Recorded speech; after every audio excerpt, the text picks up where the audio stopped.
Inilunsad ng Department of Science and Technology ang iTanong sa kanilang website. Isa itong artificial intelligence na nag-archive ng mga impormasyon na pwedeng maging sagot sa iba't ibang mga katanungan.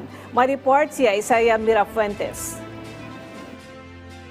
Mahigit sa 24,000 ang kasalukuyang batas sa Pilipinas. Kabilang sa mga batas ang iba't ibang karapatan na tungkulin natin bilang Pilipino. Pero halos walang nakakaalam sa lahat ng mga existing laws ng bansa. Kaya ang Department of Science and Technology bumuo ng AS system na iTanong. Sa dami ng batas sa Pilipinas, minsan hindi na natin ito alam lahat. Minsan nga, pati yung mga karapatan natin sa trabaho, hindi na rin natin alam. Pero sa pamamagitan ng iTanong, mas madali na natin itong malalaman. Susubukan ko itong gamitin. Bilang mamamahayag, itinanong ko sa iTanong ang aking mga karapatan.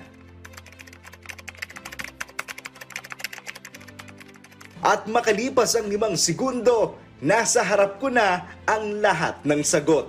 Maliban sa mga batas, ayon sa DOST, maaari rin itong pasukan ng iba't ibang detalye at impormasyon. Ginagamit ito para makapag-archive ng mga dokumento at madali itong mahanap. You can ingest that data into the iTanong system, query the iTanong system with a natural language question, and it would give you a natural language answer.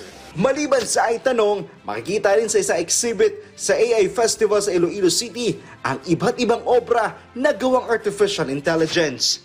Mayroong robot, laruan, at mga pelikula. Magtatagal ang AI Festival hanggang ngayong araw. Nangako ang DOST na ito ay taon-taon ang gagawin ng ahensya sa Western Visayas.